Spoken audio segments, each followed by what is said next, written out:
묵상 기도하심으로 새벽 예배를 시작하겠습니다. 하나님의 은혜와 사랑이 감사합니다. 우리에게 오늘도 새날을 허락하시고 예배할 수 있는 은혜 주심을 감사합니다.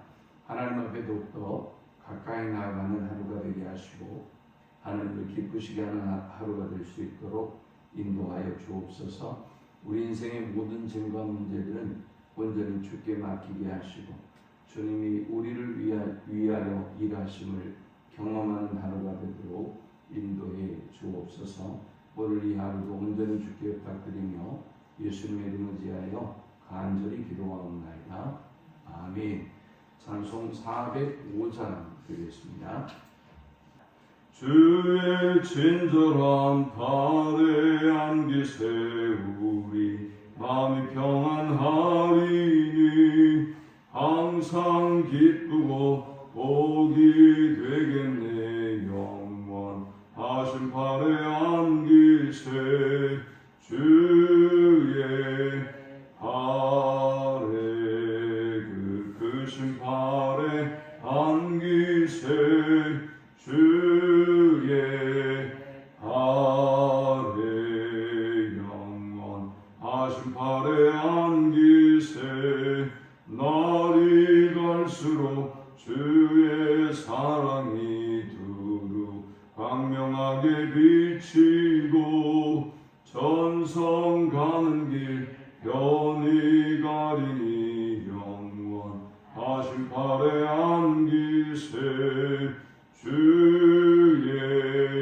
발에 크신 발에 안기세 주의 발에 영원하신 발에 안기세 주의 보좌로 나아갈 때에 기뻐 찬미소리 외치고 겁과 두려움 없어지리니 영원하신 발에 안기세 주의 발에 크신 발에 안기세 주의 발에 영원하신 발에 안기세. 아멘. 오늘 이 시간에 주시는 살아계신 하나님의 말씀은 신약성경 누가복음 14장 15절에서 24절의 말씀입니다. 함께 먹는 사람 중에 하나가 이 말을 듣고 이르되 무릇 하나님의 나라에서 떡을 먹는 자는 복되도다 하니 이르시되 어떤 사람이 큰 잔치를 베풀고 많은 사람을 청하였더니 잔치할 시각에 그 청하였던 자들에게 종을 보내어 이르되 오소서 모든 것이 준비되었나이다 하며 다 일치하게 사양하여 한 사람은 이르되 나는 밭을 샀음에 아무래도 나가 보아야 하겠으니 청컨대 나를 양해하도록 하라 하고 또 한 사람은 이르되 나는 소 5겨리를 샀음에 시험하러 가니 청컨대 나를 양해하도록 하라 하고 또 한 사람은 이르되 나는 장가 들었으니 그러므로 가지 못하겠노라 하는지라. 종이 돌아와 주인에게 그대로 보아니 이에 집주인이 노하여 그 종에게 이르되 빨리 시내의 거리와 골목으로 나가서 가난한 자들과 몸 불편한 자들과 맹인들과 저는 자들을 데려오라 하니라. 종이 이르되 주인이여 그 명하신 대로 하였으되 아직도 자리가 있나이다. 주인이 종에게 이르되 길과 산 울타리 가로 나가서 사람을 강권하여 데려다가 내 집을 채우라. 내가 너희에게 말하노니 전에 청하였던 그 사람들은 하나도 내 잔치를 맛보지 못하리라 하였다 하시니라. 아멘. 예수님이 안식일에 한 바리새인의 지도자의 집에 식사를 하러 가셨습니다. 그런데 여기에 수종병 든 한 사람이 있었고 이 사람을 예수께서 치료해 주심으로 안식일에 관한 논쟁이 벌어졌습니다.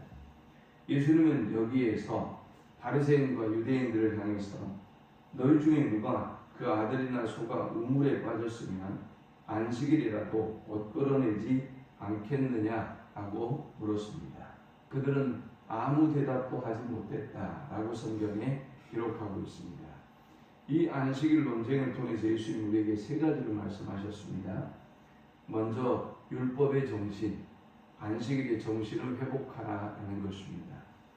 원래 율법이라고 하는 것은 하나님께서 모세를 통해서 인간에게 주신 것이죠.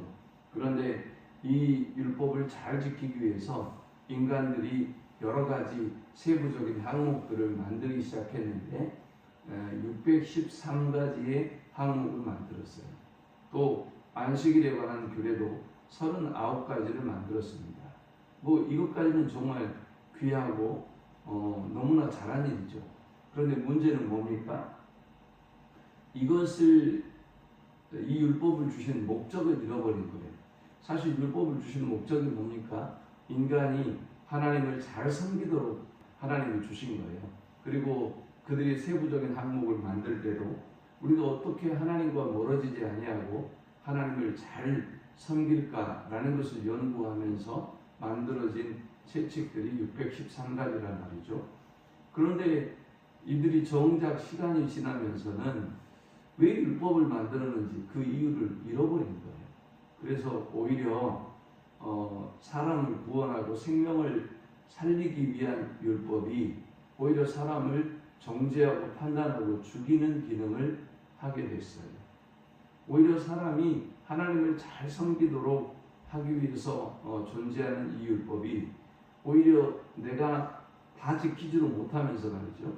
내가 몇 가지 지켰다고 해서 다른 사람을 정죄하고 판단하고 심판하는 기능으로 쓰임을 받았어요. 그러니 예수께서 이 안식일의 정신을 회복하라고 그들에게 말씀하고 있는 것이지요. 그리고 나서 예수께서 지금 잔치이기 때문에 잔치에 관해서 두 가지를 말씀해 주셨어요. 만일 너희가 청함을 받았다면 스스로 낮은 자리를 택해라. 나중에 더 높은 사람이 그 자리에 참여하게 되면 너희가 저 밑으로 밀려나기 때문이다. 먼저 너희가 낮은 자리에 앉는다면 그러나 잔치에 초대한 사람이 너희를 윗자리로 옮기라고 할 것이기 때문에 더 영광스러운 일이다 라고 말씀했습니다. 이것은 무슨 말씀입니까? 하나님은 유대인을 먼저 초대하시고 그리고 그들을 구원하기를 원하셨는데 더구나 바리새인 같은 사람들은 경건하고 말씀대로 살려고 애를 썼던 사람들이기 때문에 그들이 겸손하게 저 낮은 자리에 앉아 있으면 모두에게 높임을 받고 존경을 받을 터인데 그러나 그들은 오히려 반대로 행했단 말이죠. 우리가 하나님의 선택된 사람들이고 우리가 경건하게 살려고 하는 사람들이니 우리가 맨 상석에 앉아야 되는 것은 너무나 당연한 일이다 라고 생각했던 것이죠. 교회 안에서도 그런 사람들이 많아요. 신앙생활 하다가 자기의 신앙이 자기의 믿음이 대단한 수준에 있는 것처럼 생각하는 그런 사람들이 교회 안에 꼭 있거든요. 근데 결국은 넘어져요. 이런 사람들은 시험에 들거나 또 잘못된 길로 가버리는 사람들이 많아요. 그러므로 우리는 항상 스스로 낮은 자의 자리를 택해야 하는 것입니다. 하나님 앞에 겸손해야 돼요. 그 다음 또 한 가지 가난하고 약한 자를 대접하라 그랬어요. 내가 잔치를 초대했는데 나에게 다시 그 잔치를 베풀어서 그 은혜를 갚을 수 있는 사람을 초대하지 말고 갚을 수 없는 사람을 초대해라 라는 것입니다. 이것은 우리의 구원이 하나님의 은혜에 있다는 것을 우리에게 보여주고 있는 것이죠.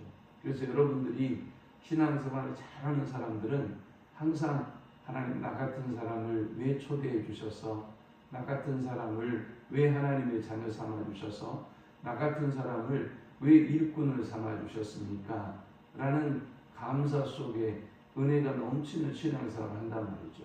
그러나 역으로 내가 꽤 괜찮다고 생각하는 사람, 내가 꽤 신실하고 믿음이 있고 내가 대단한 자격이 있다고 생각하는 사람들은 꼭 걸려 넘어지고 시험에 들고 직분도 감당하지 못하고 믿음을 떠나는 경우를 많이 보게 됩니다. 그러므로 우리에게 임한 구원이 하나님의 은혜이고 우리를 일꾼 삼아주시고 직분자 삼아주신 것도 하나님의 은혜라는 사실을 한 사람도 잊지 말아야 하겠습니다. 자, 그리고 이제 이렇게 식사하는 가운데 한 사람이 15절에 이렇게 말합니다. 하나님의 나라에서 떡을 먹는 자는 복이 있습니다 라고 말합니다. 이 사람은 예수님의 가르치심을 들으면서 천국의 잔치에 대해서 사모하는 마음이 생겼고 또 궁금했던 것입니다. 이런 그에게 주님이 천국의 잔치에 대해서 말씀합니다. 이르시되 어떤 사람이 큰 잔치를 베풀고 많은 사람을 청하였더니 잔치할 시각에 그 청하였던 자들에게 종을 보내어 이르되 오소서 모든 것이 준비되었나이다 하매 다 일치하게 사양하여 한 사람은 이르되 나는 밭을 샀음에 아무로도 나가 보아야 하겠으니 청컨대 나를 양해하도록 하라 하고 했습니다. 잔치에 초대했는데 모든 사람이 잔치에 참여하는 것을 일치하게 사양했다 하고 했습니다. 자, 우리는 이 천국 잔치에 대해서 세 가지 영적 교훈을 본문을 통해서 얻을 수 있습니다. 이 본문이 주는 첫 번째 영적 교훈은 하나님은 잔치를 베풀고 초대하시는 하나님이시다라는 것입니다. 하나님은 우리를 위하여 천국의 잔치를 베푸시고 우리를 초대하신 하나님입니다. 그러므로 우리는 이 천국 잔치의 가치를 알아야 되고 또 우리를 위해서 잔치를 베푸신 그 하나님의 은혜와 사랑을 기억해야 돼요. 우리가 어떤 집에 초대만 받아도 어떤 사람에게 식사 대접만 받아도 참 귀하고 감사한 일이잖아요. 그것은 나를 소중히 여기고 나의 가치를 인정하고 나를 귀하게 여기기 때문에 나를 잔치에 초대한 것이거든요. 그러므로 우리가 그 사람에게 감사하죠. 그런데 천지를 지으신 하나님께서 저와 여러분을 기억하시고 저와 여러분을 잔치에 초대하셨다라고 하는 것이 얼마나 귀한 일이에요. 우리나라 사람들이 어떤 대기업에 취업을 했다. 굉장한 긍지와 자부심으로 여기잖아요. 가문의 영광으로 여기잖아요. 그런데 저와 여러분이 하나님께 기억되는 사람이고 가치 있게 인정되는 사람이라고 하는 것은 우리가 초대받은 사람이라고 하는 것은 얼마나 큰 축복인 건가요? 오늘도 내가 천국의 잔치에 참여할 사람이라는 사실을 알고 그 은혜에 감사하고 살아가는 하루가 될 수 있기를 축원합니다. 두 번째 우리가 이 본문을 통해 얻을 수 있는 영적 교훈은 청함의 가치를 아는 사람만이 이 잔치에 참여할 수 있다라는 것입니다. 주님은 잔치를 배설하시고 우리를 초대하신 하나님이세요. 그런데 문제는 이 잔치는 아무나 참여할 수 없어요. 이 잔치의 가치를 아는 사람, 이 잔치의 소중함을 아는 사람만이 참여할 수 있습니다. 그러나 본문의 사람들은 어떻습니까? 1차적인 청함을 받았던 사람들은 다 일치하여 사양했다고 그랬습니다. 이들이 누구냐? 바로 유대인들이에요. 이 사람들은 어떤 이유로 이 잔치에 참여하는 것을 거절했느냐? 18절에 보니까 나는 밭을 샀음에 그 밭에 나가봐야 돼서 아무래도 잔치에 못 갈 것 같습니다. 우리가 많이 하는 말이죠. 또 19절에는 나는 소 5마리를 샀음에 시험하러 가야 됩니다. 내가 잔치에 참여할 수 없으니 양해를 부탁합니다. 또 20절에는 내가 장가 들었습니다. 그래서 가지 못하겠습니다. 라고 했습니다. 이렇게 다들 변명인지 어쩐지는 알 수 없지만 다들 이유가 있어서 잔치에 못 가겠다는 것입니다. 그런데 이러한 잔치를 거절한 사람들에 대한 하나님의 반응은 어떻습니까? 21절에 종이 돌아와 주인에게 그대로 고하니 이에 집주인이 노하여 그 종에게 이르되 빨리 시내의 거리와 골목으로 나가서 가난한 자들과 몸 불편한 자들과 맹인들과 저는 자들을 데려오라 하니라 했습니다. 주인이 노했어요. 우리를 위하여 잔치를 베풀고 그리고 그 잔치에 우리를 참여하라고 초대를 했는데 저는 이러한 이유 때문에 못 가요 라고 합당한 이유를 들었지만 주인은 노했어요. 여러분 이 잔치는 누구든 참여할 수 없어요. 청함을 받은 사람만이 참여할 수 있고 이 잔치의 가치를 아는 사람만이 참여할 수 있어요. 그런데 중요한 사실은 우리가 이 잔치에 참여하기를 거절할 때 주인은 대노하신다는 거예요. 그리고 24절에 보니까 내가 너희에게 말하노니 전에 청하였던 그 사람들은 하나도 내 잔치를 맛보지 못하리라 하였다 하시니라 했습니다. 어떤 이유에서든지 하나님이 우리를 초청했을 때 그 초청에 거절하는 사람들은 한 사람도 이 잔치에 참여할 수 없다는 것입니다. 청함의 가치를 알고 내가 천국 잔치에 청함을 받은 사람이야 라는 그 가치를 알고 감사하고 살아가는 우리 모두가 될 수 있기를 축원합니다. 평생 천국의 가치를 알아야 우리가 하나님께 영광을 돌리고 감사하는 삶을 살 수 있어요. 내가 가도 되고 안 가도 되는 곳이라고 생각하면 우리가 시험에 들고 넘어질 수 있어요. 그런데 꼭 그러거든요. 아이들도 그러잖아요. 우리가 어렸을 때 보면 심부름 보내놓으면 꼭 가야 될 심부름은 안 가고 가서 길거리에 뽑기 하다가 다른 거 관심 기울이다가 험한 데 가버리고 또 시간을 놓쳐버려요. 저도 그런 경험이 많거든요. 여러분 세상이 아무리 먹음직스럽고 보암직스러워도 우리가 가야 할 그 본향을 잃어서는 안 돼요. 잔치를 더 중요한 잔치에 참여해야 된다는 사실을 우리가 놓치면 안 되는 것입니다. 마지막 세 번째 우리가 이 본문을 통해 얻을 수 있는 영적 교훈은 잔치에 참여할 수 있는 사람은 초대에 응한 심령이 가난한 사람들이다라는 거예요. 잔치는 누구든지 참여하라고 초청했어요. 그런데 문제는 뭡니까? 이 잔치에 참여한 사람들은 이 잔치에 참여한 가난한 심령을 가진 사람들이에요. 21절에 보니까 거리와 골목으로 나가서 가난한 자들과 몸 불편한 자들과 맹인들과 저는 자들을 데려오라 했어요. 그리고 이 사람들을 초대해서 데려왔습니다. 그런데 아직도 자리가 비었어요. 그만큼 천국의 잔치가 큰 잔치라는 것이죠. 22절에 종이 주인에게 이르되 주인이여 명하신 대로 하였으되 아직도 자리가 있나이다 했습니다. 그렇게 많은 사람을 초대해도 아직도 자리가 비었어요. 그때 주인이 종에게 이야기합니다. 주인이 종에게 이르되 길과 산울타리로 나가서 사람을 강권하여 데려다가 내 집을 채우라. 자, 여기 길과 산울타리 가로 나가서 사람을 강권하여 데려다가 내 집을 채우라 라는 이 말씀은 아마도 이방인들을 염두에 두고 하신 말씀이다. 이렇게 봐요. 먼저 유대인을 초대했고 거절하니까 주님이 가난한 자, 또 몸 불편한 자, 연약한 사람들을 초대했고 그래도 자리가 남으니까 저 산과 골짜기로 나가서 사람을 강권에다가 자리를 채우라고 말씀하고 있어요.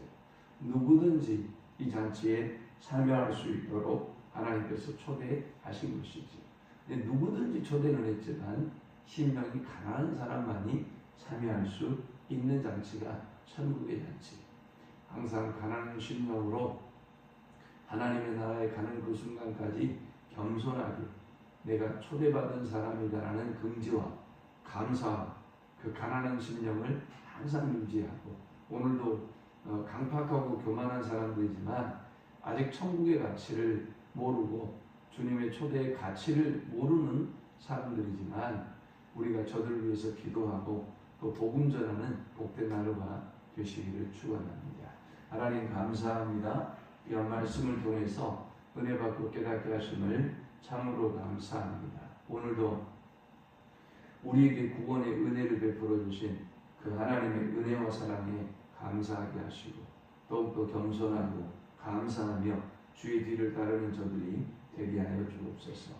복음의 가치를 천국의 가치를 알지 못하는 저들에게 오늘도 우리가 가난하고 감사하는 마음으로 복음을 증거하는 하루가 되도록 인도하여 주옵소서. 예수님의 이름으로 기도합니다. 아멘. 지금은 우리 주 예수 그리스도의 크신 은혜와 성부 하나님의 그 크신 사랑과 성령의 인도 보교통 충만케 하시니 오늘도 잔치에 참여케 해주시고 초대해 주신 그 하나님의 은혜와 사랑에 감사하며 겸손한 심령으로 사명을 감당하는 삶을 살기를 소망하는 모든 주의 자녀들의 머리 위에 이제부터 영원토록 함께 있을지어다. 아멘.